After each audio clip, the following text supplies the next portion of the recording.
皆様、本日は WebX2024 にようこそお越しくださいました。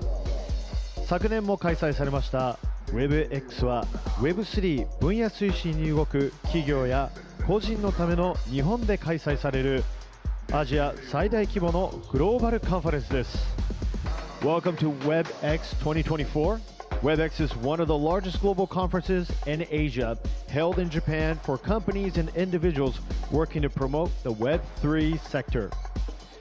日本最大の暗号資産 Web3 メディアコインポストが主催し、日本国内外主要プレイヤー、メディア、一般来場者が一堂に会する2日間をここザ・プリンスパークタワー東京にて開催いたします。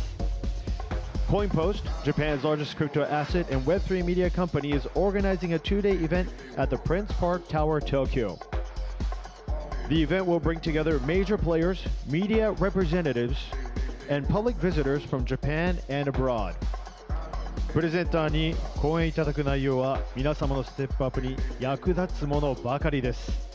ジェネラルチケットを持っていれば全てのセッションの聴講可能となっておりますので、どうぞお気軽にご参加ください。The content of the presenters' lectures will be useful for everyone's learning. If you have a general ticket, you can attend all sessions. Please feel free to join us. And so for the late introduction, my name is Matthew Masaru Barron. I will be the mediator, and I am very glad to be here and see you all. 申し遅れました。私、司会のマシュー・マサル・バロンと申します。どうぞよろしくお願いいたします。I would like to extend a very warm welcome to you all and hope you enjoy this special session. なので皆様、早速、一番最初のセッション始めたいと思います。So let's begin the first session. テーマはアジア地域における規制。The theme is Regulation Across Asia. The speakers will be IMC Asia Pacific Senior Advisor Angela Kwan, HKSAR Legislative Council Council Member Technology Innovation Duncan Chiu, Legislative Yuan Congress Taiwan ROC Legislator CHUN KO, and Tokyo International Law Office Counsel Yumi Ahn. Please come up on the stage.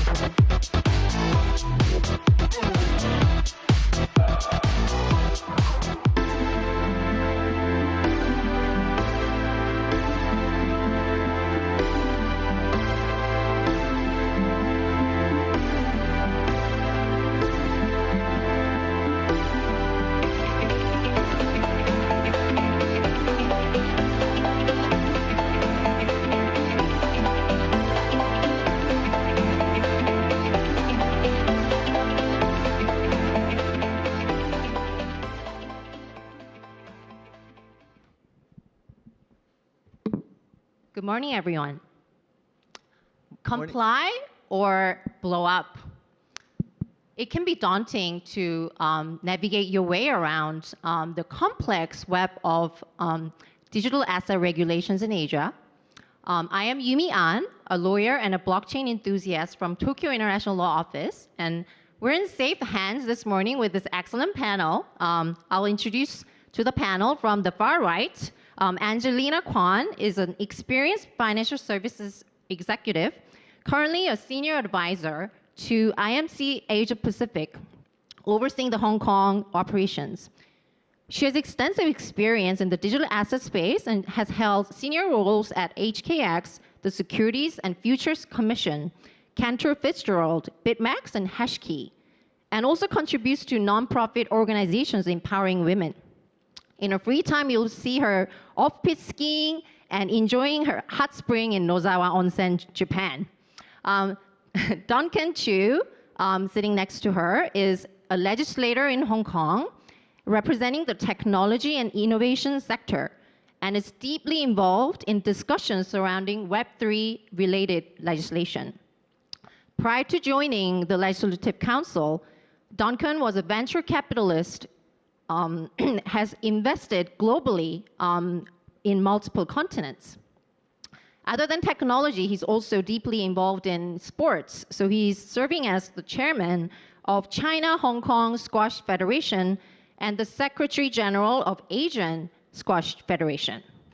Sitting to my right is CHUN KO, a legislator from Taiwan's Legislative Yuan, the Congress, and holds a PhD in computer science from National Taiwan University. He's also an adjunct professor, assistant professor at the school's Graduate Institute of Networking and Multimedia. His hobby is collecting Bitcoins. Any Bitcoiners out there? Okay, we're in the wrong room. Okay, well, okay, so we'll start from Angelina. So Angelina, you have been on both ends of being a market participant and the regulator. So what do you see as challenges to create a balanced regulatory framework that encourages innovation, but also protects investors? Well, I think one of the main challenges is a regulator, by virtue of someone that looks after and regulates markets, will always be behind the market because I don't know if you haven't noticed, but digital assets have just been changing at a breakneck speed in terms of you've got digital assets first, now you've got NFTs, now you've got the next incarnation of different products. And for just normal people like us, just trying to keep up with the gaming and the new ideas that are coming out with the new products, with the new coins, it's really difficult for regulators. And they are actually a part of government. They can't just jump in and hang out with all of us and sit there and listen and talk about products. And that's why it's so very important for regulators to really have a good dialogue with the market, and for us in the market to actually educate the regulators, and because everybody has their own jobs. And that's the biggest challenge right now, to create good legislation that will actually help grow digital assets and Web3. And Web3 is even harder because it's so amorphous, it's so big. How do you regulate it? And that's something that for regulators, they really need help from all of us to work with them. Yeah, so let's move on to Duncan. So, so what is your experience with this kind of collaborative process between the industry people and the legislator, and what's happening in Hong Kong? So how is that going? Yeah, I think I agree with Angelina a lot that you have to work with the industry, you have to have close consultation with the industry, what is happening. Because legislate against a evolving technology is difficult. And one other thing is the timing itself. So you see in the internet era where there has been like almost 15 years, we let the industry self-regulate, and then things exposed it, and then you get GDPR and a lot of data rule, data regulations, etc. jump in.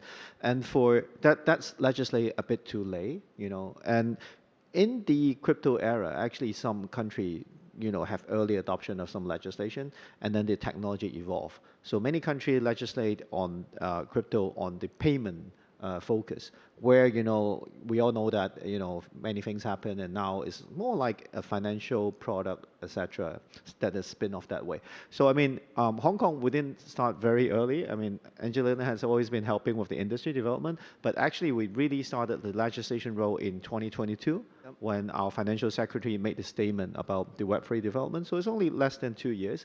And the good thing is we have time to actually look at how the industry evolve. And now it's clearer, you know, like crypto has its own space, and then there are other tokenized assets. So Web3 as a whole is a big industry. And we can jump in more clearer, you know, what the picture, where should be regulated, where not. And how we work, to answer your question, is we have consultation all the time with the industry. And, you know, for every legislation we have in the past 2 years, we rolled out consultations, and we talk to the industry players. And then we move into sandbox. You see sandbox, the word, it happens in Hong Kong all the time. We just issued a sandbox yesterday on our project Ensemble. So we move out with sandbox with the industry players so that they can work in a confined environment and, you know, with the regulator closely. And then we move to the legislation procedure. Yeah, thank you. And what about Taiwan, Chun, this collaborative process between the industry people and the regulator?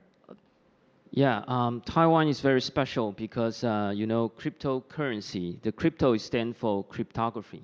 In Taiwan, we are really good at mathematics, cryptography, and cybersecurity. So Taiwan is not only the developers, but also startup. They're really energetic and doing a lot of stuff, contribute a lot very early.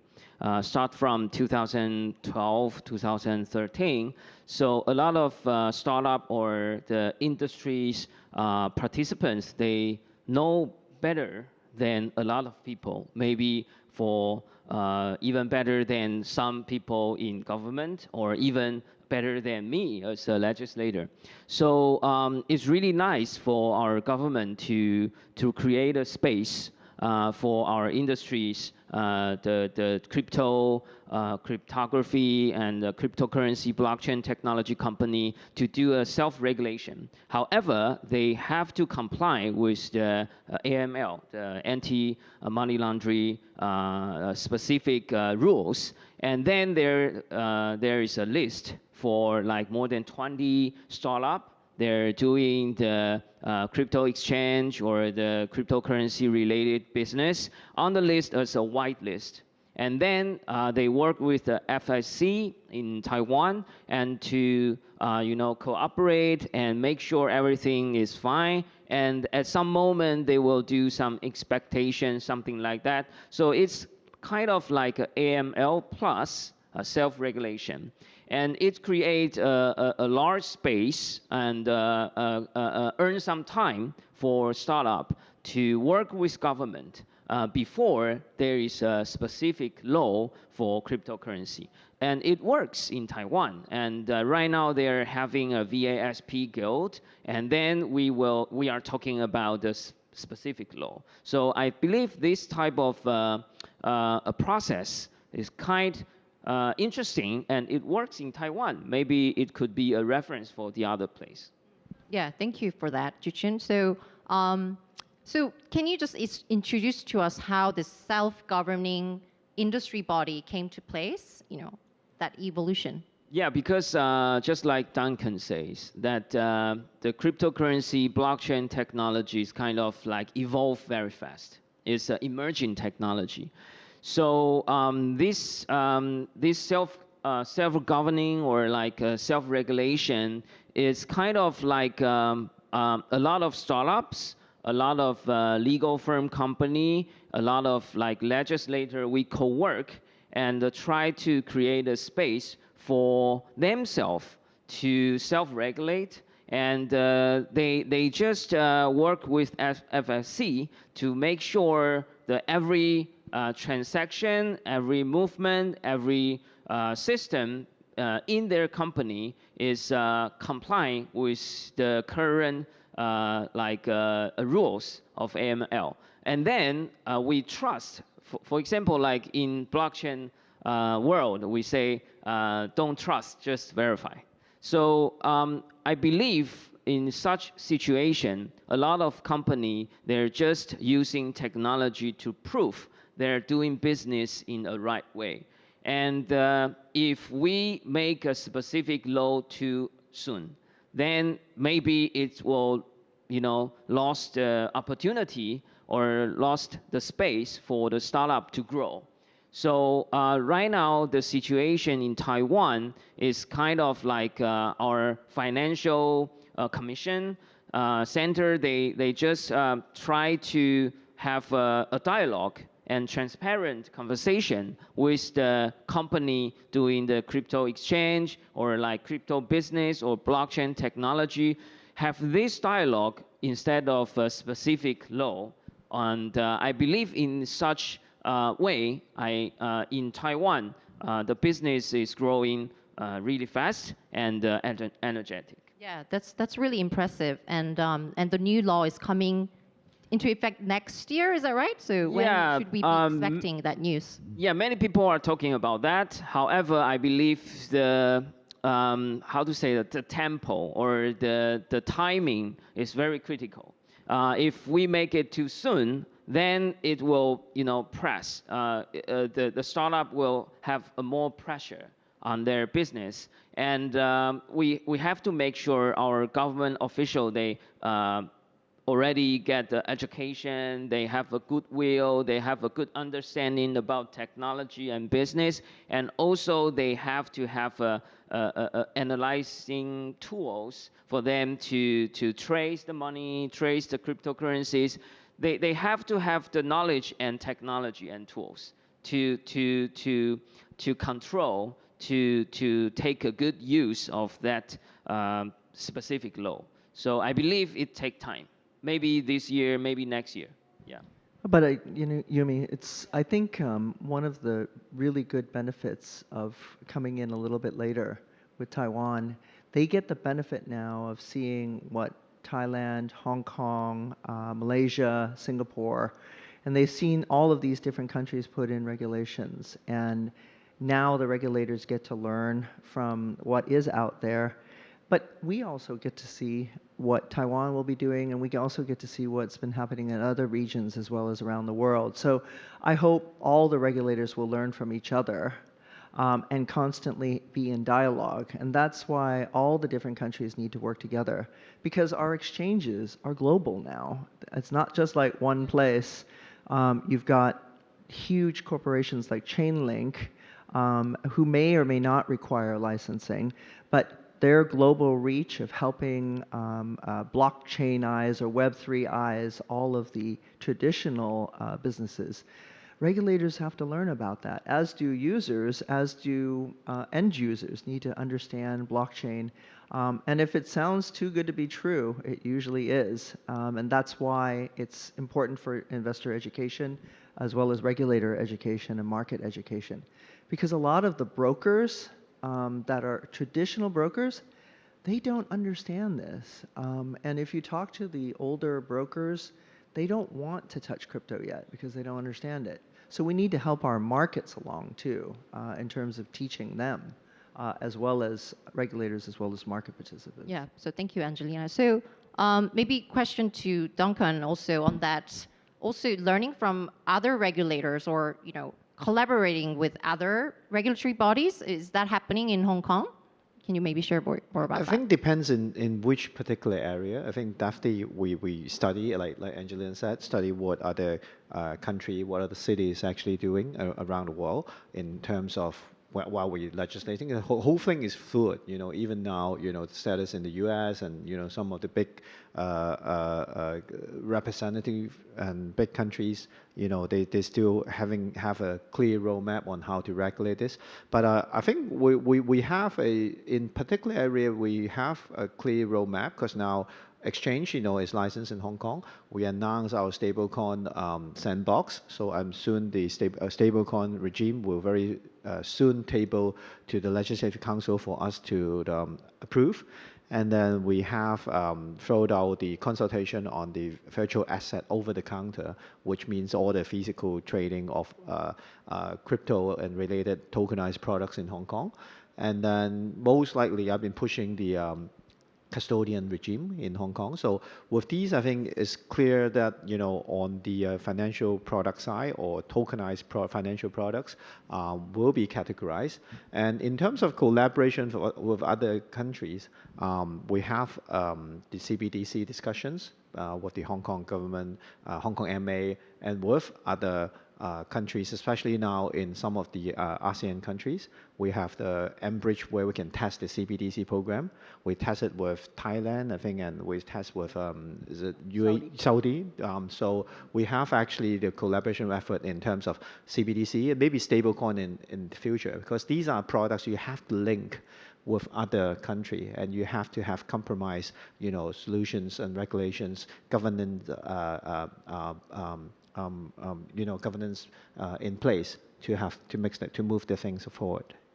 Can I just add? Yeah, please. Yeah. One of the most exciting things that Duncan and a number of market providers as well as regulators worked together on was the launch of the Exchange Traded Fund, the ETF. That has been a huge game changer for Hong Kong because we have a Bitcoin ETF and we have the Ethereum ETF. No one else had it before, and I personally think that's why Gary Gensler in the United States approved it in the United States, only following Hong Kong. So by product innovation and by having legislators and regulators that work together in Hong Kong to push with the market to come up with new products is integral. And I think that's something that Japan as well as Taiwan can think about, because it's a cooperation of working together that will come out with some really neat products. So the ETF for us is a huge game changer and puts us on the map for innovation. To add on these, actually, the whole process of us approving the 6 ETF items took us only 3 months. So, you know, people talk about it, you know, once it's listed in the US, end of last year, and then early this year, we started discussions, and then we launched a product in Hong Kong in around April, May. So it took us only 3 months. So you can see that if it goes into the financial category, financial product category, our regulatory department really understands, you know, how to deal with this. So we can really work very fast on issuing these items. Well, I wasn't expecting you to bring up CBDC, but since we're at, on the subject, I think we should discuss that. So when do you think you will see CBDC in Hong Kong or in Taiwan? I mean, is that something that's a pretty, viable reality? The HKMA are really going through the use cases in terms of making sure that this is the right thing for Hong Kong. On one side, people are worried, oh, the government can track our money because it's a central bank digital currency. Each stop it goes, people are going, ooh, does that mean if I buy something here, they'll know my background? And these are the things that the HKMA are actually really taking a great stock of in terms of listening to what the market says. So they're not convinced to jump in and go ask Duncan, our legislative counselor, hey, I want $1 billion allocation of funds to build this whole CBDC system. So they've been really, really careful. So we've had a bunch of sandboxes, as well as tests, as well as projects to come up with really good use cases. And if the market, as well as market providers, are convinced about it, then I think the HKMA will really, really take part. And only then will they dare ask Duncan for that allocation of funds to actually build it. And that's what's going through right now. If you get a chance, go on our HKMA website and you'll see Project Ensemble, which Duncan just talked about, as well as the e-Hong Kong dollar.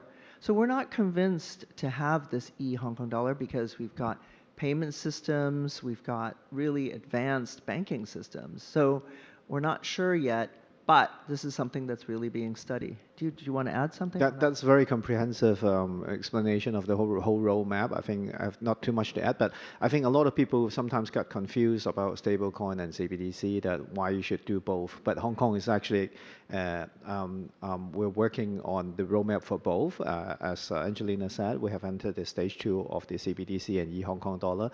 And I think places like Singapore also have tried on purpose-bound money and testing the CBDC as well. So I think CBDC goes to M0, is the monetary supplied, and stablecoin, we could categorize it as an M2.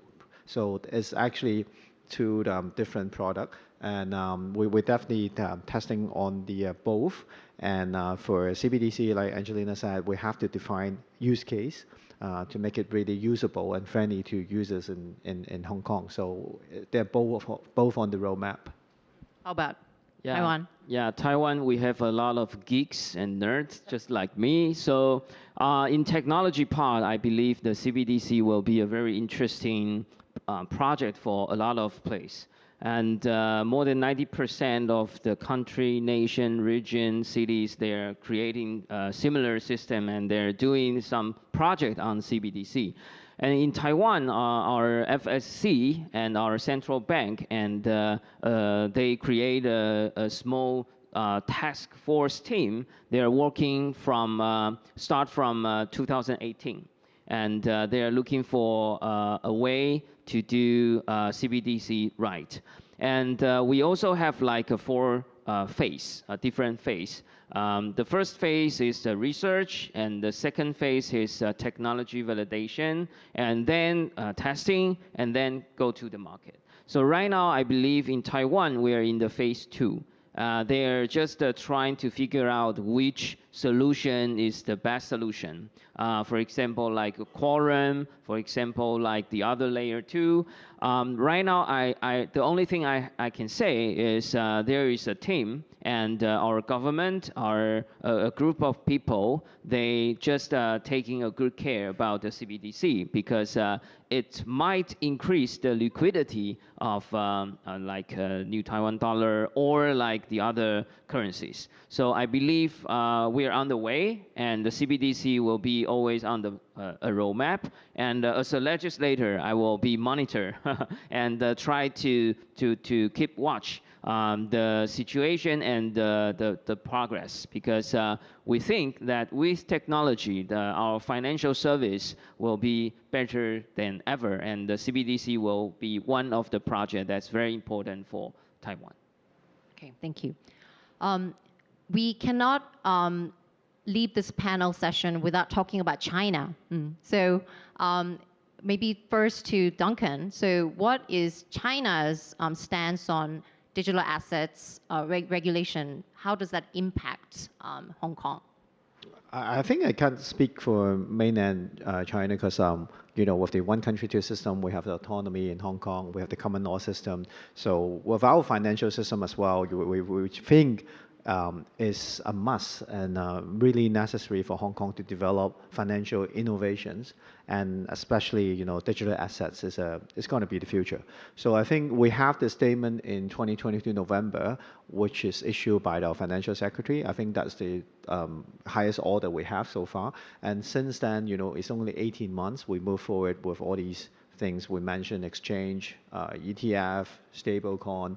I think it's the fastest time I see Hong Kong legislate and, you know, go through a financial revolution in 18 months. So we're really welcoming on the development of Web3 and the whole digital asset arena. Definitely, you know, that's under the one country, two system that, you know, we have this autonomy to do all these. Yeah. Angelina, do you have anything to add? Sure. On the market generally. I mean, Duncan basically summarized what China actually sees with Hong Kong. And it's really quite exciting because they knew everything that we were doing. And I think it's great that we could launch this ETF. We could be the first internationally to do this. And for China to actually accept this, they're even growing in terms of how they watch the products actually change and become additionally offered in Hong Kong. So this approval or indirect approval actually really helps us as a Hong Kong International Financial Center. And some of our biggest exchanges around the world, you know, are Chinese. So I think in all, this is a very good point for China as they grow their financial markets and as they observe us. And the better we do, the better that the whole financial ecosystem is better. So. Yes, Chiu, what about Taiwan? What's China's stance and how that impacts regulation in Taiwan? Yeah, in my point of view, technology has no border. And Internet might has border. However, I hope that Bitcoin or the crypto technology also has no border.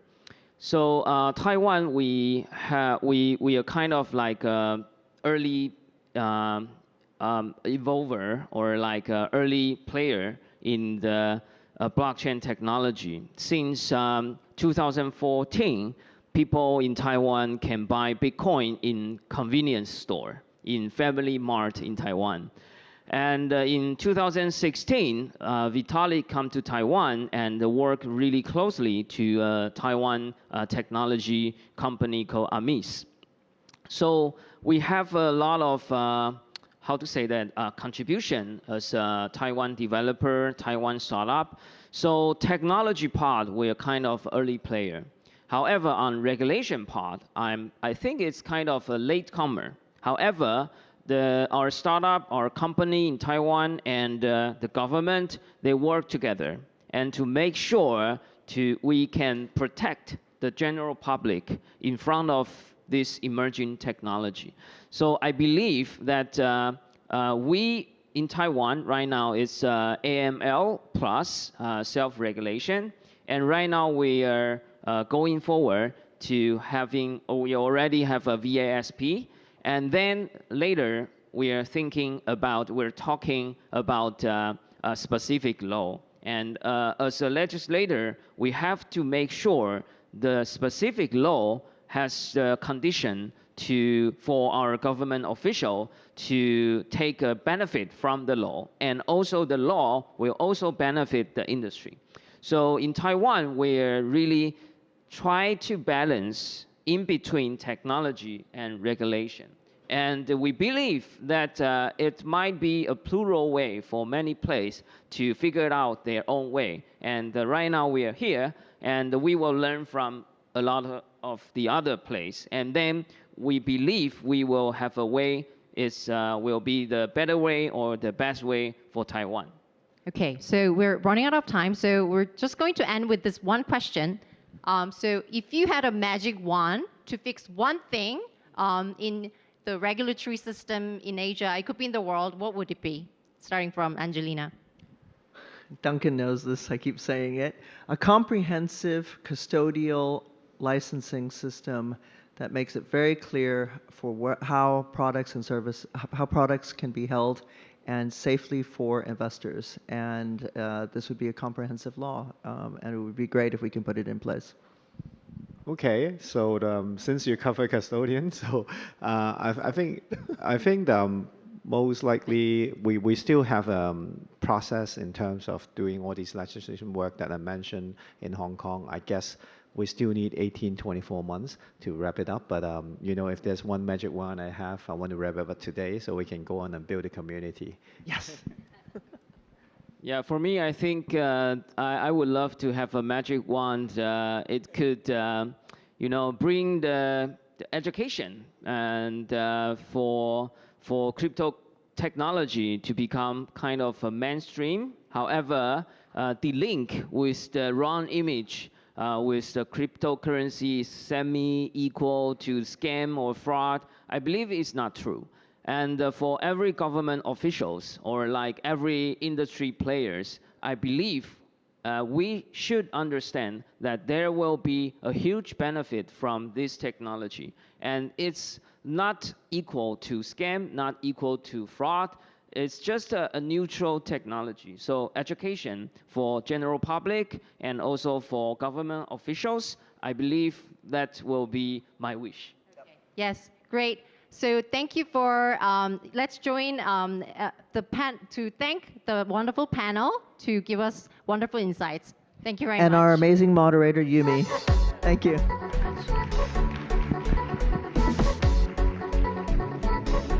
Thank you very much. Before you go, please stand in front of the stage so we can take a photo.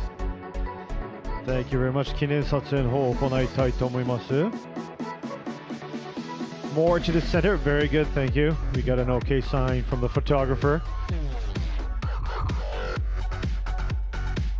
Just to let you know, after you guys go to the back, we will give you this photo. So if you can wait in the back, we'll appreciate it. テーマはアジア地域における規制でございました。The theme was regulation across Asia. Thank you very much. ありがとうございました。それでは次のセッションまで今しばらくお待ちください。We'll begin the next session momentarily. Thank you very much.